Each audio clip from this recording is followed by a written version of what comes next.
Hi everybody, I'm your host JPOOL from JPOOL's Gnerd Corner, and this is our comic book show called Comic Book Smackdown. Yes, I came up with a name finally.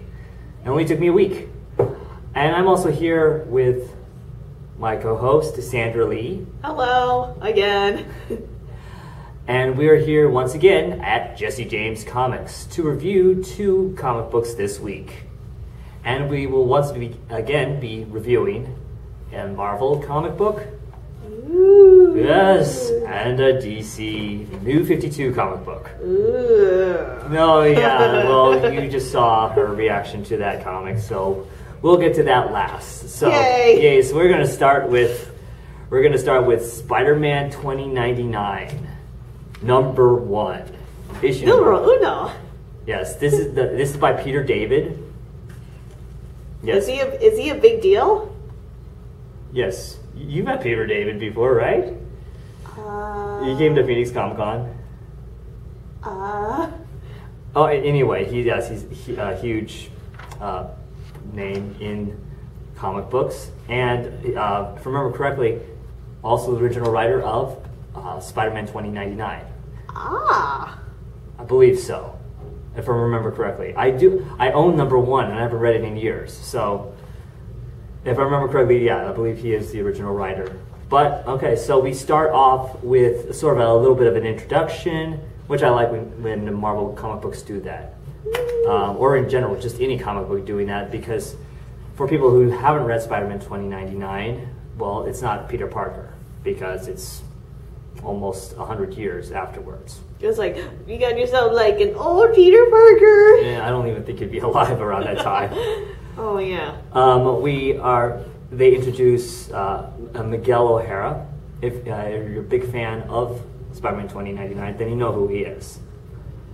He decided to go back and meet his grandfather. Yep, Tiberius. Tiberius, like Captain James Tiberius Kirk from Star Trek. No, but no, he to go back and meet his grandfather, and now he's stranded in the 21st century in 2014. Oh no! Yes, but at least he brought along his hologram assistant, or holographic assistant, Lila, who is very sexy. Yeah, which I would be like going, damn it, it's only a hologram. What? She's not life size. You'd be surprised what she can do. But no, she's an interesting character. So we start off with a horrible accident because of this other being or person from the future, even further into the future, comes back, and he's on a mission. We don't know whether he's good or bad. We just know that he looks like RoboCop. Well, not really like RoboCop. Sort of like War of the Worlds type of, like, you know, Gord type of giant robot guy. Anyway, then we get to another scene where we see Miguel. He's under another name because apparently he doesn't want to affect the space-time continuum. And he's making a mess of a bad situation. Yeah, and he's trying to find a place to live. And yeah, when you're, I think, what is this, in New York or whatever? Yes, it was New York. Yeah, it was New York. It was like New York. Well, that was in the future. Yeah, was. So right now he's trying to find a place to live, and apparently this place that he's found has a stain on the floor, and the landlord is pretty much, you know, saying that's not blood. That's what was it? Mercurochrome, or whatever. Mercurochrome. That's a lie. That's like, that's a believable lie. And if that was true, then this whole place should be like, you know, not fumigated, but pretty much evacuated. That stuff is actually very poisonous. But no, Lila scans it and it's blood. But he's going to take the place anyway. They call up one of the cleaners to clean the blood off the ground.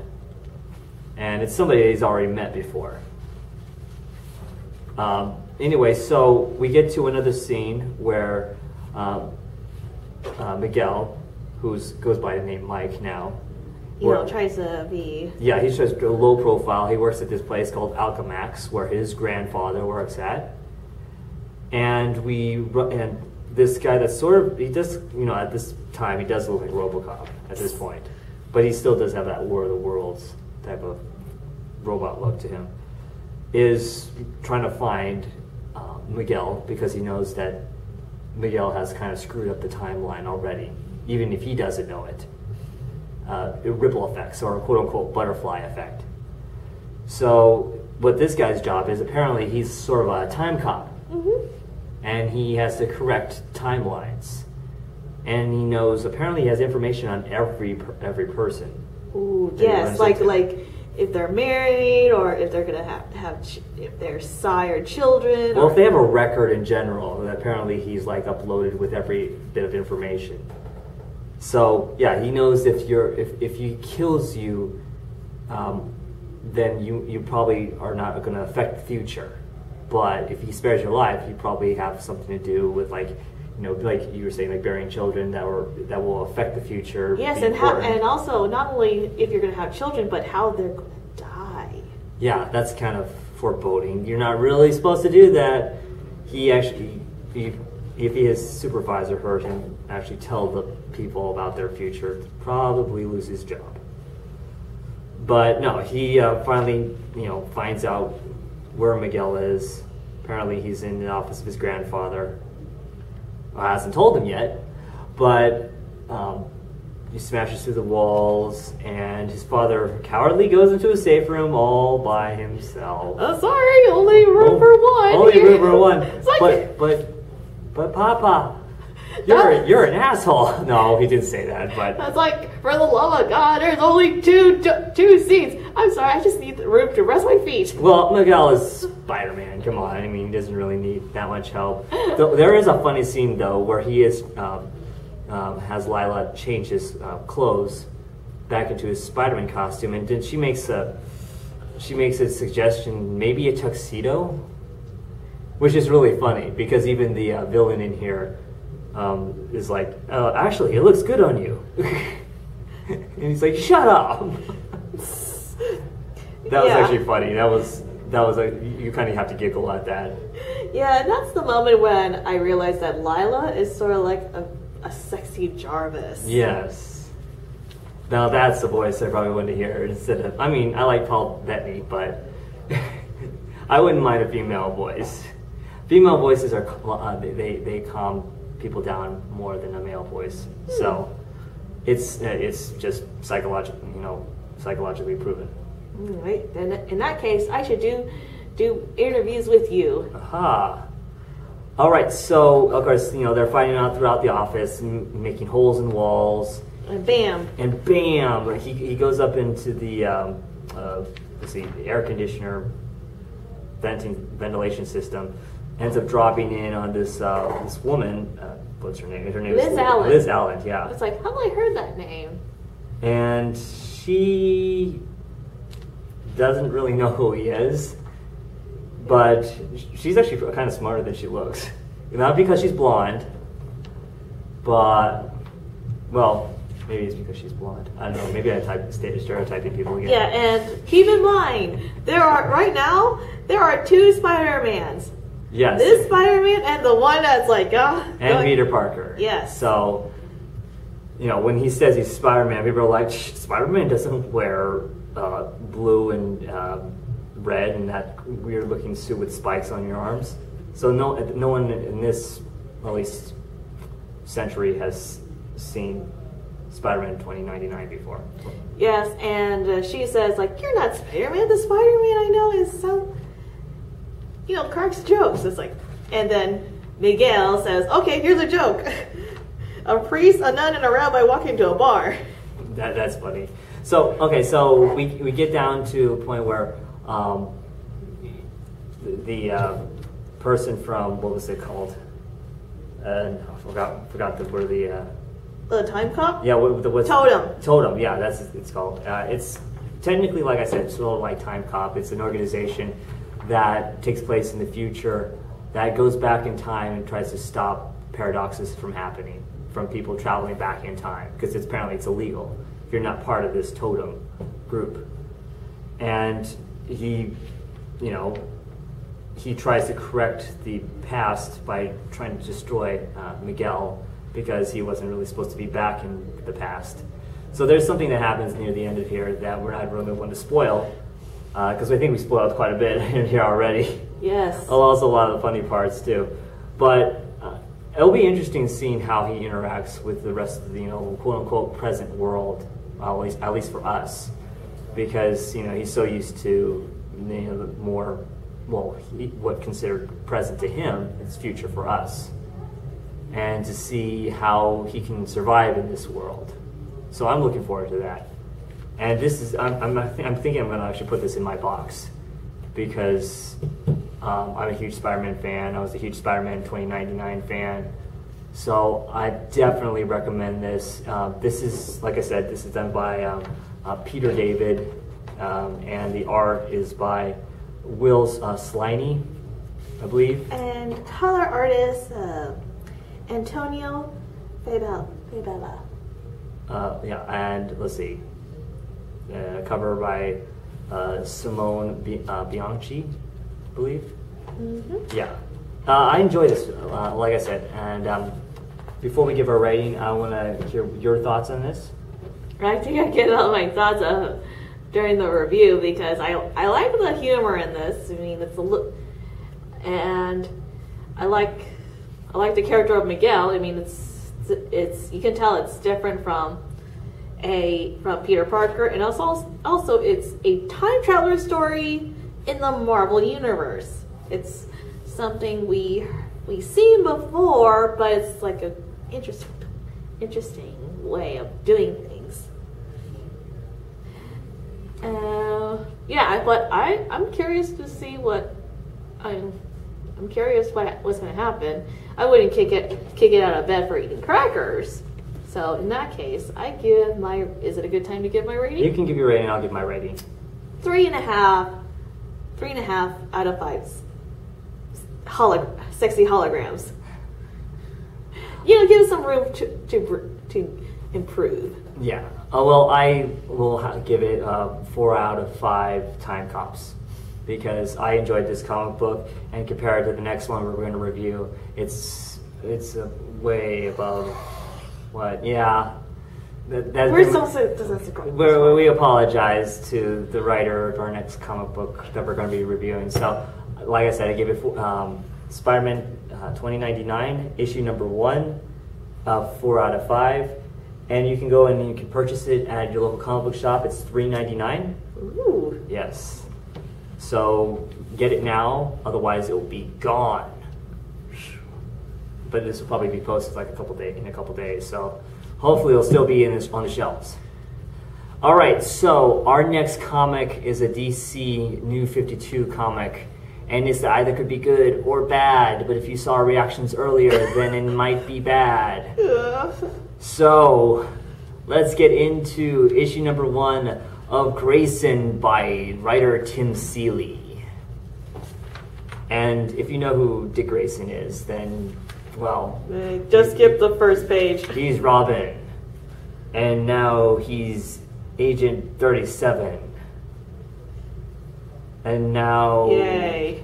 There's no introduction on exactly what's going on, but he's like James Bond on a train. Or how he got into this organization to begin with. Yeah, now he's like James Bond on a train, going out through a mission to get a guy that apparently is not what he seems, but no explanation on exactly why he is the way he is.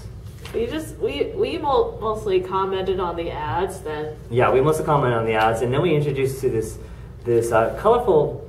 I don't want to say colorful because she's black, but more of a interesting character that we're like, oh, a new character. And she knows hypnotizing powers. Hypnotizing powers and other things. Anyway, so she apparently was going to use those things. She was going to use the drugs, which is like paralytics, and. Well, Grayson's whole mission is he's trying to get this guy off the train, this big, husky guy we find out is more than what meets the eye. He's more of a walking nuclear reactor. Yeah. Which you're wondering, why would you be handling him like this without a suit? Yeah, how can you handle him like a sack of potatoes? You know, this is why we can't have nice things, and also cancer. Keep in mind, Dick Grayson, whether old 52, new 52, he is still human. Exactly. So Dick takes this guy into a nuclear reactor. It looks like an abandoned nuclear reactor. Yeah, it turns out this guy is Midnighter. He's part of the Stormwatch, or I'm not sure if he still is. Yeah, he attacks them out of nowhere. We don't know why. We just know that apparently why he's taking a break from Stormwatch or the Authority just to beat up Dick Grayson. I think it has to do something with the walking nuclear reactor guy. Anyway, so Dick finally is able to calm him down because he's overheating. I don't know exactly how he was able to calm him down. Apparently he released all his energy, which you would think, because it is nuclear, it would cause radiation effects, even if it didn't hit you. And also, if this guy, explodes based on his emotions, would Dick Grayson probably be more gentle with him about his emotions? Yeah. Instead of calling him a loser? What he was trying to do is he's trying to have all his energy released at once, but you would think that would also cause after effects, even if he wasn't hit by that giant radiation beam. Yes, because there's radiation. Yes, radiation. If you don't know what happened to the cast and crew of the Conqueror.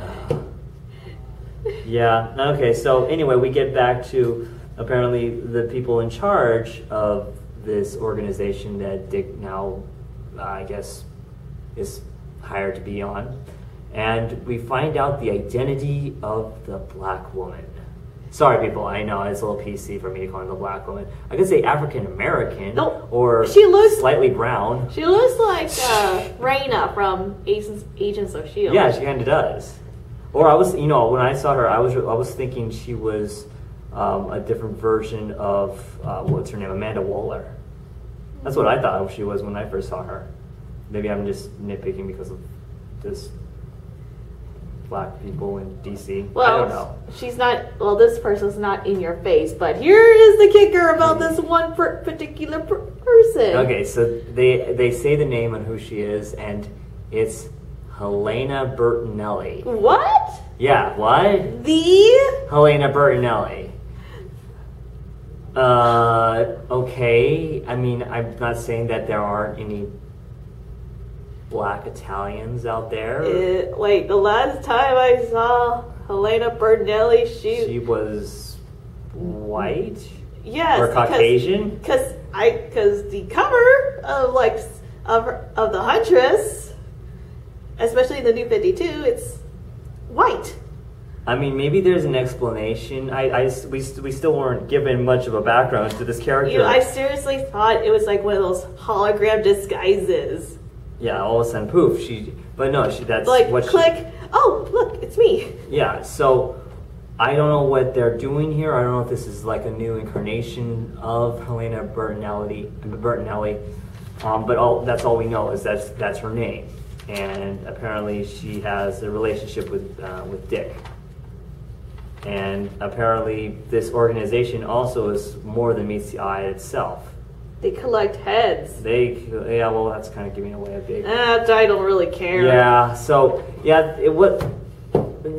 final thoughts for this was they really didn't give much in the way of an introduction on exactly what's going on in this organization. And of course, they want to keep some stuff secret, so you keep on reading. But the problem is the way they started it off. There was no lead into exactly why he's part of this organization. We just know that apparently he died and he's now back. And he's Agent 37, and now he's teamed up with this character named Helena Bertinelli, who's black, and sorry for being PC, but, screw you. I'm sorry. I know you can take some characters and you can change their origins, But when you completely change it, when the character is specifically supposed to be Italian, a white Italian, and you turn her black, there has to be a huge explanation for that, and there's no explanation at all in here.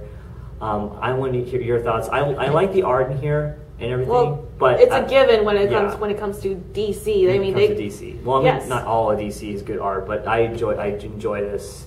It was Tom King and Mikel Janine who do the art and the coloring. But I want to hear your final thoughts. Okay. All right. It is hard to follow. It's boring, and I just invoked the wrath of the door. Okay, I don't get into like how do you get into this secret spy organization? I don't get why Helena Bernelli is in this secret spy organization. I don't know what's going on. They don't give us an introduction. Yeah, we love introductions. We just talked about it in Spider-Man 2099, and it could have been so much. I think it could be so much better if they gave us more of a backstory before, even with the Zero issue. That would have helped. This is a good example that DC should be more friendly to their new readers, or even the casual readers, because someone like me would probably say, "Oh, Dick Grayson. Oh, okay." Even if you didn't know who Dick Grayson in the first place, this is a horrible way to introduce the character.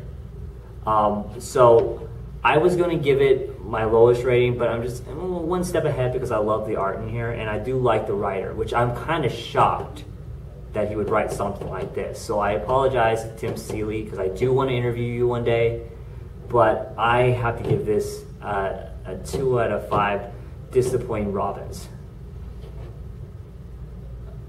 And your rating? 2 out of 5. Let's just say walking human nuclear reactors. All right, well, that is our review for today here at Jesse James Comics. We would like to thank Jesse James Comics for letting us broadcast here for JPOOL's Gnerd Corner Comic Book Smackdown. It's not really much of a smackdown. Yeah, we're not throwing people at tables. Well, we can't smack down because we haven't purchased these comics yet. Yeah, we're not smacking. We'll smack Grayson down, and I'll put Spider-Man 2099 in my box. And well, it is a verbal smackdown. It is. I mean, I would not go out and buy this. I wouldn't even put this in my box. It's the issue #1 for Grayson. It's $2.99 at your local comic book shop. But personally, I would say pass on it. It's disappointing because I like the character, but the way they introduced him I would definitely kick this out of bed for eating crackers. I think that reference might be a little too old for some of our viewers to even understand what exactly that means, but they can put 2 and 2 together. Hopefully, you do know what 2 and 2 are, right? 4. It could be 5 in another universe. All right, so those are our ratings. Those are our comic books for today. I would like to thank our people that are viewing this here on our YouTube channel. Please go to my Facebook at JPOOL's Gnerd Corner, and that'll be on Facebook, and it will link to my website, which is right now is a temporary website, and I also have a temporary Twitter, which is usually temporary Twitter. Yeah, Twitter is under Dr.2285, my username. But sounds like a cool superhero name. It's actually my birthday. But no, go there to our Facebook and keep up with all the news we have on there and keep up with all the reviews. And check me out at Circuit 42. That's my other job. Exactly. She writes, she podcasts, and she kills people when she gets paid the right contract. All right. Well, thank you for watching, everybody.